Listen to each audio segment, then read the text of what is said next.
Well, control tells me the countdown's begun. The liftoff's in 38 minutes.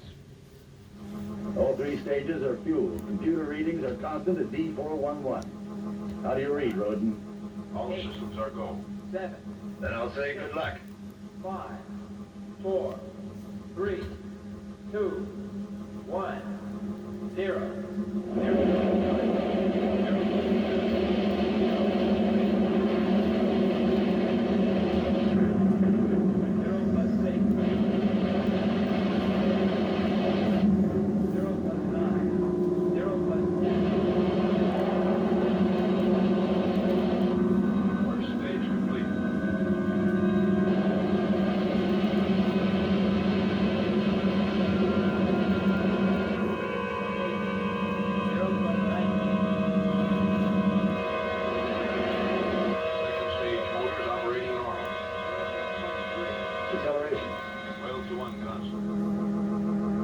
Velocity? 26,000. Course? Steady on 1944. Congratulations. We seem to have had a perfect liftoff again, Michaels. Thank you, sir. Let's hope the rest of the flight is as smooth. For the moment, my main worry is to keep the real reason for this flight well and truly secret. I must admit our space program has always fascinated me, but this Stardust flight I find particularly interesting. I have something here you might enjoy listening to soon. A tape recording of a closed meeting of Intercosmos. Why is that so interesting? Because it explains the real reason behind Stardust. Let's hear it. About 6 months ago, we took samples of rock from the Newcomb crater using a robot drill. We know that, Professor. Just give us the facts. To put it briefly, these samples indicate that under the fine porous surface of the crater, there exist small deposits of an almost pure metal, which has an atomic density much greater than either cobalt or lithium. If our supposition is correct, then this metal is incredibly valuable. In fact, beyond value. But you must have had some idea of this, Mr. Rocky. I admit I have heard a rumor. We must keep our ears open for the reports of it. And then, Mr. Rocky? If they find it, we'll fix it. But what about transportation? The moon's a long way. That's just a matter of organization. Ferguson? The Coast Guards. We searched the San Lorenzo and found the drugs. They were faithful, don't worry. But the captain and the crew, they'll try to make a deal. You're afraid the men are going to talk? Yes, sir. They know enough to break us wide open.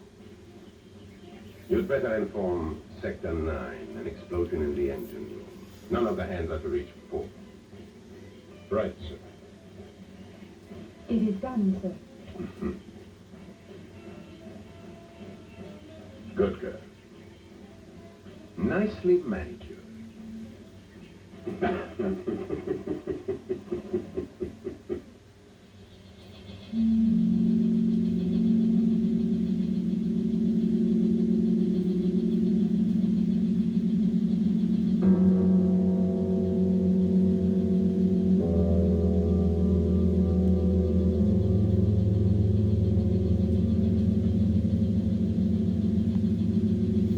What does the computer say, Plumber? Our orbital entries in 48 seconds. Retros are armed. Angle of incidence exact. Good. All right. Restore your respiration, Till. And put your helmets on. Stardust calling Command Center. Command Center to Stardust. Reading you loud and clear. Stardust ready for landing phase. Roger, Stardust. We're beginning the retro countdown. Now.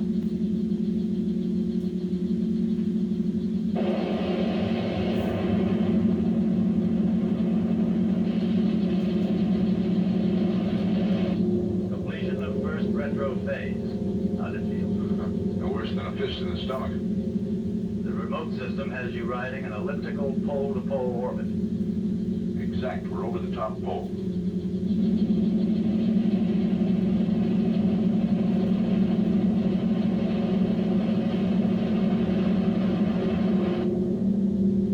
We'll begin the second retro phase on your third orbit. That'll be in 9 9 minutes, 47 seconds. What the devil's going on? Computer must have gone crazy. Both the automatic line whistles are gone. All right, stay calm. Get back to manual control.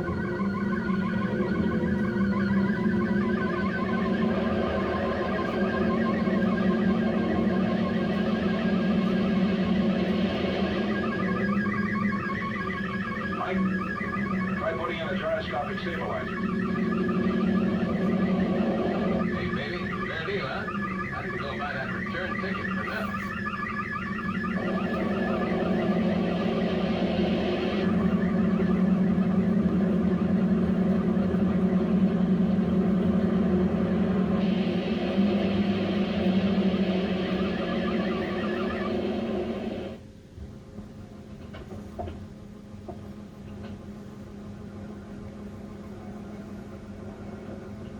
Another flag.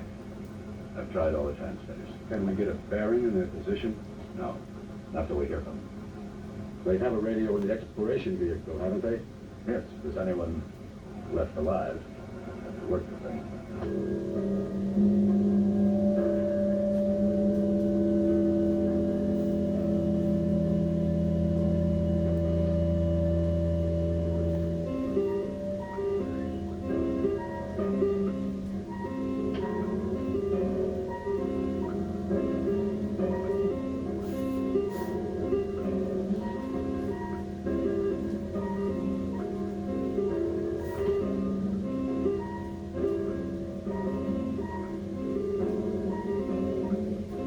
Did you find the trouble? Sounds pretty crazy, but there's not a darn thing wrong with it. That's right. All the electrical equipment should function perfectly well, but for some reason it doesn't. I've got a feeling that burst of interference was a little too coincidental. You saying there's a chance it was deliberate? Well, it's only a hunch, but we must try and find out. I've done some calculating, and I think I've discovered where it came from. Not far from here? Yeah, and it's on the side facing the Earth. We'll try contacting control from there. We'll keep in touch with you every 2 hours. Let's go, Mike.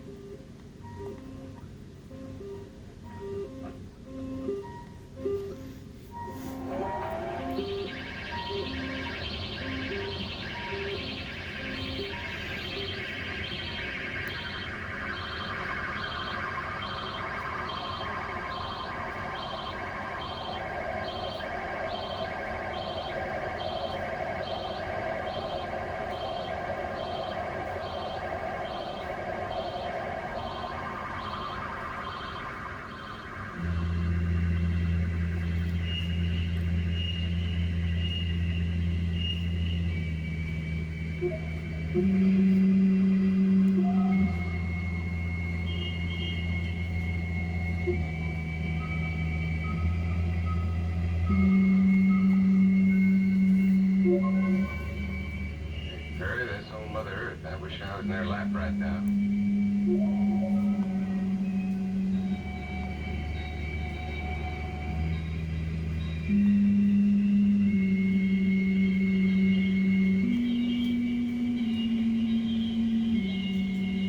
Okay, let's try the radio.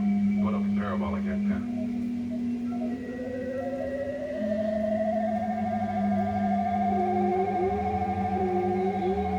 It's ready. Stardust to control center. Stardust to control center. Do you read me? Over.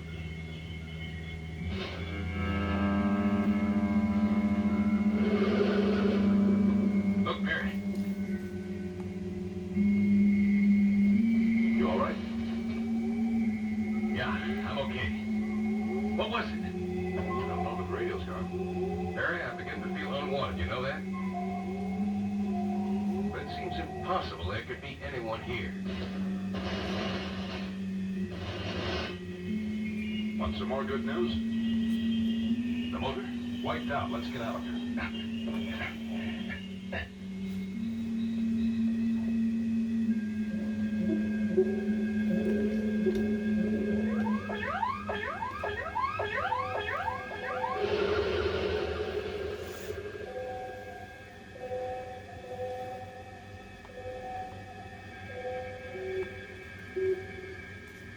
Let's go.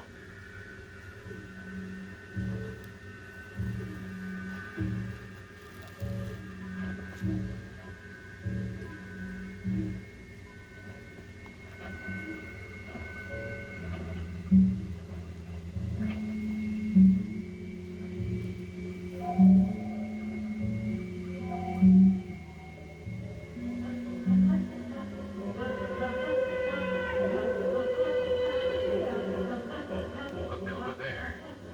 Tell me I'm dreaming. Well, now at least we know who's here with us. But build a thing that size. We haven't even got a motor. It'd make that monstrosity fly. But that craft wasn't built on Earth, Mike.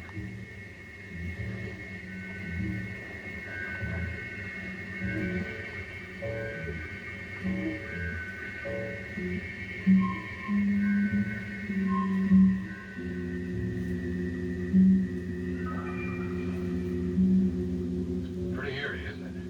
Like for a 12-headed, six-eyed, 8-foot monster to this blasted silence. Well, I'm quite sure we're being watched, so it isn't likely to.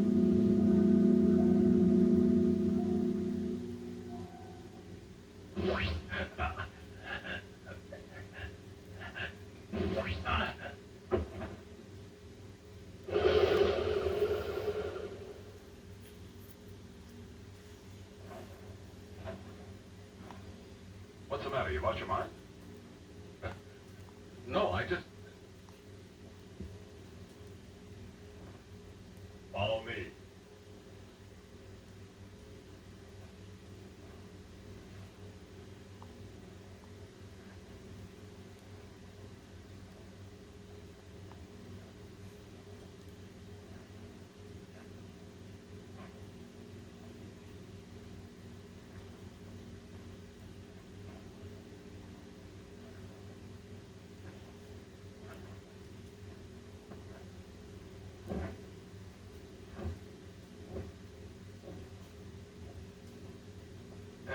Quite an elevator, eh, Perry?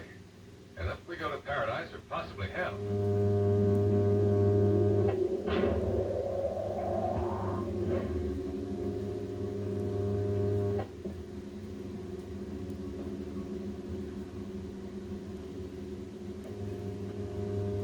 You can take off your helmets. The atmosphere in here is quite safe to breathe.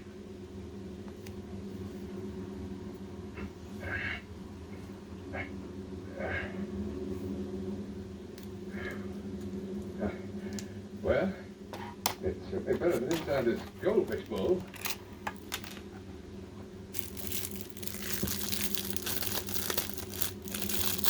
Why don't you take yours off? Or do you need different air?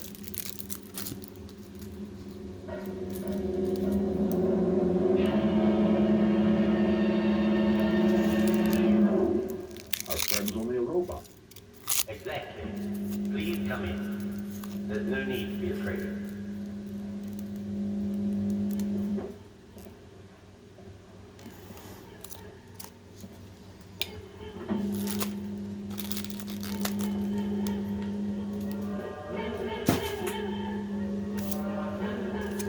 Nipanda Nanako.